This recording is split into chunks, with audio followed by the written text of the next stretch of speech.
Hello বন্ধুরা, সবাই কেমন আছো? আশা করি সবাই ভালো আছে, সুস্থ আছো। আজকে আমি খুব হ্যাপি, খুব খুশি। মামা সকালে ঘুম থেকে উঠে দেখি বরকে ফোন করে ডেকে একটা বড় কাতলা মাছ দিয়েছে। 3.5 কিলো ওজন, 3 কিলো ওজন হবে একটা, আর একটা 1.5 কিলো। তো দুটো মাছ দিয়েছে। আর বাড়িতে এসে দেখছি বর দুটো মাছ নিয়ে এসছে। আর আমি ঘুম থেকে উঠে ভিডিও করতে শুরু করেছি, আর এদিকে বর মাছটা নিয়ে কাটতে শুরু করেছে। তো আমি তাড়াতাড়ি করে ভিডিওটা শ্যুট করেছি। এই যে, আর একটা মাছের পুরো আঁশটা উঠিয়ে ফেলেছে, আর একটা মাছটা কাটা হচ্ছে। তো মাছটা খুব সুন্দর করে বড় পিস করতে পারে, আর ভিডিওটা অনেক বড় হয়ে যাবে, তার জন্য আমি স্পিডটা বাড়িয়ে দিয়েছি। আর আমার ভিডিও তোমাদের কেমন লাগে বন্ধুরা অবশ্যই কমেন্ট করে জানো। আর সবাই কিন্তু পাশে থেকো, আর লাইক সাবস্ক্রাইব করতে একদম ভুলবে না। যারা নতুন তারা অবশ্যই সাবস্ক্রাইব করে দিবে, আর সবাই পাশে থেকো বন্ধুরা। আর এখানে আমার বর কীভাবে পিস মাছের পিসগুলো করছে দেখে নাও। তো এখানে প্রথমে মাথাটা কাটা হয়েছে, তারপরে এখানে এই যে মাথার লেজটা ভালো করে কেটে নিয়েছে, তারপরে পেটিটা বের করলো, এর মধ্যে তারপরে গোল গোল করে সুন্দর করে কিন্তু পিস বের করছে। তো এইভাবে করে মাছ যারা কাটতে পারো না অবশ্যই দেখে না ভিডিওটা, মাছটাও কাটা হয়ে যাবে। তো আমিও কাটতে পারি, বড়ও কাটতে পারে, কিন্তু বর খুব সুন্দর করে মাছ কাটতে পারে। আর আমার বর মাছ খেতেও ভালোবাসে, আর আমিও খেতে ভালোবাসি। আর কাতলা মাছ কারা কারা খেতে ভালোবাসে অবশ্যই কমেন্ট করে কিন্তু জানাবে। আমার তো খুব পছন্দ, কাতলা মাছের কালিয়া হোক বা কাতলা মাছের মানে যা করে খাও খুব ভালো লাগে। আমরা কিন্তু রুই কাতলা বেশি খাই। আর বড় মাছ আসা মানে আমরা মামাদের বাড়িতে থেকে বেশি বড় মাছটা নিয়ে আসা হয়, ওখান থেকেই বেশি খাওয়া হয়।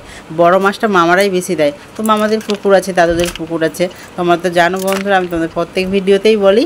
তো এই যে বড় মাছটা এখন এটা 3 কিলো, 2.5-3 কিলো ওজন হবে কাতলা মাছটা। তো এখানে ওই বড় মাছটা এখন কেটে ফেলছে। আর কাতলা মাছের মাথাটা খুব বড়, তো এটার মুড়ি ঘন্ট খেতে খুব ভালো লাগে। আর কার মুড়ি ঘন্ট খেতে ভালো লাগে। আর এখানে দেখো বড় একদম মাথাটা কেটে ফেলেছে, আর একদম টাটকা জ্যান্ত মাছ, দুটোই মাছ ছটপট করছিল, জ্যান্ত ছিল। তারপরে কিছুক্ষণ পরে বর আমার কেটে ফেললো মাছটাকে। তো আমি জ্যান্ত মাছ কাটতে পারি না, ওই জন্য আমি মাছটা কমই কাটি। তো এখানে খুব সুন্দর করে মাছটা খুব সুন্দর করে পিস করে নেবে বর এটা মাছের। তো পেটিটা বের হয়েছে, আর এই মাছ থেকে কিছু বের হয়নি, ডিম বা চর্বি কিছুই বেরোয়নি। তো পিসটা ভালো হয়েছে তাই। তো এই মাছগুলো আমার খুব ভালো লাগে খেতে বন্ধুরা। আর আমার ইউটিউব বন্ধুরা তোমরা কেমন আছো অবশ্যই কমেন্ট করে জানাবে। আর তোমরা কমেন্ট করলে খুব ভালো লাগে বন্ধুরা। আর আমি এই মাছটা ছোট্ট একটা ভিডিওর মধ্যে রান্না তবুও দেখেছি, যতটা পেরেছি হালকা করে। তো বর মাছটাকে কেটে ফেলেছে, আর কাটা হয়ে গেলে এই মাছটাকে ধুয়ে তারপরে রান্নায় চলে যাব। তো মাছটার পিস কীভাবে হচ্ছে বন্ধুরা দেখে নাও তোমরা। তো এবার সুন্দর করে পেটিকে করেছে, পেটিটা এবার ভালো করে এখান থেকে মাঝখান থেকে কেটে ফেলেছে। এবার এটা করে দুটো করে এটা মানে 4টা হয়ে যাবে। এই যে 4টা হয়ে গেছে। এবার মাছের গোল গোল পিস হয়ে যাবে এখানে। এই যে যেটা আছে, বর কিন্তু হাঁপিয়ে যাচ্ছে কাটতে কি বলবো, হ্যাঁ মানে হাঁপিয়ে যাচ্ছে, এত শক্তি দিতে হচ্ছে, হাঁপিয়ে যাচ্ছে বর। তো তোমরা কিন্তু কেউ লাইক কমেন্ট করতে ভুলবে না। আর ভিডিওটা ভালো লাগলে অবশ্যই বন্ধুরা শেয়ার করে দিবে। তো মাছটা কেটে ফেলেছে একবারে পুরো। এবার মাছের মাথাটা কেটে, সব থেকে হার্ড হলো মাছের মাথাটাই কাটা। তো সকালে উঠে আমি আগে সমস্ত কাজ করে রান্নাবান্নাটা সেরে নিই।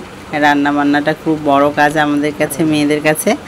তো এই যে এতগুলো হয়েছে মাছটা, দুটো মাছের কত সুন্দর করে পিস করেছে, দেখে বুঝতেই পারছো বন্ধুরা।